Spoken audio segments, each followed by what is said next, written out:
টাঙ্গাইল পৌরসভার ২৭টি খালের মধ্যে প্রায় সকল খালই বিলুপ্ত এবং ধ্বংসের দ্বারপ্রান্তে। আমরা এখন দাঁড়িয়ে আছি কালীপুর সাকরাইল খালের মাঝখানে। দেখুন এই খালের মধ্যে কি অকর্মটি ঘটছে। খাল দখল করে দখলদাররা তৈরি করছে চলাচলের রাস্তা। খালগুলির দেখভালের দায়িত্ব হচ্ছে জেলা প্রশাসন, সদর উপজেলা প্রশাসন, পৌর প্রশাসন এবং সহকারী কমিশনার ভূমি। খালগুলি দখল যারা করেন তারা শাস্তির আওতায় না আসাতে একজনের দেখা দেখি আরেকজন খাল দখল করে এবং ভরাট করে। এই খালগুলি দখল এবং দূষণ রোধে আইনি কঠোর ব্যবস্থাপনায় না গেলে টাঙ্গাইল খালগুলির চিহ্ন আর অবশিষ্ট থাকবে না, বিপর্যস্ত হবে প্রাণ প্রকৃতির ভারসাম্য। পরিবেশ নিয়ে কথা বলি, তারা একদিকে বলেই যায় প্রশাসন নির্জীব থাকে, মাঝে মধ্যে দুই একটি কর্মতৎপরতা তাদেরকে দেখায়, সেই কর্মতৎপরতাকেও আমরা সাধুবাদ এবং ধন্যবাদ জানাতে কুণ্ঠাবোধ করি না। কিন্তু যদি নদী, খাল, বিল, জলাশয়, গাছপালা, প্রাণ প্রকৃতি, জীববৈচিত্র্য না থাকে, তাহলে মানুষের বাসস্থান, মানুষের বসবাসের জায়গা করে কি লাভ হবে? বিবেক আমাদের ভ্রষ্ট হয়ে যায়, আমরা বিবেকহীন হয়ে পড়ি, আমাদের পাক রুদ্ধ হয়ে যায় আমরা।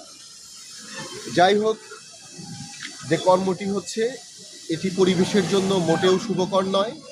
যে কর্মটি হচ্ছে এটি এই এলাকার জন্য শুভকর নয়। যে কর্মটি হচ্ছে প্রাণ প্রকৃতির জন্য শুভকর নয়। দুঃখের সাথে বলি, রাজনৈতিক অঙ্গনের অনেক ব্যক্তিবর্গ, অনেক ক্যান্ডিডেট, অনেক নেতাকর্মী তারা দাঁড়ে দাঁড়ে যাচ্ছেন, এই রোড দিয়েও চলাচল করেন। তারা যদি ভোটের পাশাপাশি এই প্রাণ প্রকৃতির দিকেও যদি একটু নজর দেন, তাহলে জনগণের যে স্বার্থ সংশ্লিষ্ট বিষয়াদি নিয়ে তাদের যে মনোভাব, তাদের যে চিন্তা চেতনা, তাদের যে কথা, তারা যে বলে যে আমরা মানুষের স্বার্থে, মানুষের জন্য, মানুষের কল্যাণে, জনগণের স্বার্থে, প্রাণ প্রকৃতির ভারসাম্য রক্ষার স্বার্থে, তাহলে তাদের কথার সঠিক বাস্তবায়নটাই হবে এবং বাস্তবায়নটাই ঘটবে। আমরা টাঙ্গাইলে সদর উপজেলা এবং পৌরসভার ২৭টি খাল এবং এই উপজেলায় প্রায় ৭৪টি খাল, এই ৭৪টি খাল আমরা দখল এবং দূষণমুক্ত দেখতে চাই। আমরা খনন চাই, পানি নিষ্কাশনের পূর্ণ ব্যবস্থাপনা চাই। নদীকে খাল নয়, খালকে ড্রেন নয়। আমরা চাই পরিবেশটা রক্ষা হোক। আমরা হয়তো চলে যাব, কিন্তু পরবর্তী প্রজন্মের জন্য আমরা কি দৃষ্টান্ত স্থাপন করে যাচ্ছি?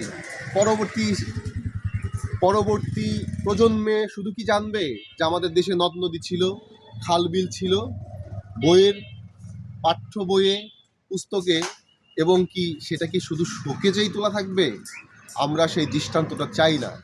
আমরা চাই প্রশাসনের সংশ্লিষ্ট দায়িত্বপ্রাপ্ত কর্মকর্তাগণ যারা আছেন, যাদের নিবৃত্তে, যাদের দপ্তরে এই কার্যক্রমগুলি মনিটরিং করার কথা, এই কার্যক্রমগুলি মনিটরিং করতে হবে, তাদের দৃষ্টি আরোপ করছি।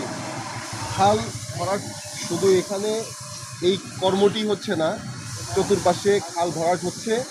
তার কিছু নমুনা এখানে কলা গাছ থেকে শুরু করে এখানে মাটি সফর দিচ্ছে, এই যে কলা গাছ এখানে খালেতেই ফেলা হচ্ছে। এই কর্মগুলি রোধ হোক, দূর হোক,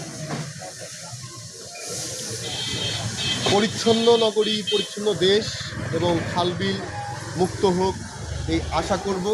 টাঙ্গাইলের জনগণ, সাধারণ জনগণ, সচেতন মহল, সাংবাদিক মহল এদিকে দৃষ্টি দিবেন। নাগরিক অধিকার সুরক্ষা কমিটি পরিবেশের কথা বলে, প্রাণ প্রকৃতির ভারসাম্যর কথা বলে। আমরা আমাদের অধিকারের কথাটাই বলি, সেই অধিকার নিয়ে প্রশাসন কাজ করবে, এটাই আশা করি।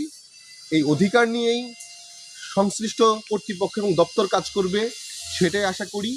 এই অনাচার, দুঃশাসনের বিরুদ্ধে তাদের যে দায়িত্বটুকু, যে কর্মটুকু, সেই কর্মটুকু সঠিক বাস্তবায়নই আমরা তাদের কাছে আশা করি। জনতার আওয়াজ আপনার চারপাশের ঘটনা, দুর্ঘটনার কথা বলে, আপনার অধিকারের কথা বলে, প্রাণ প্রকৃতির ভারসাম্যের কথা বলে।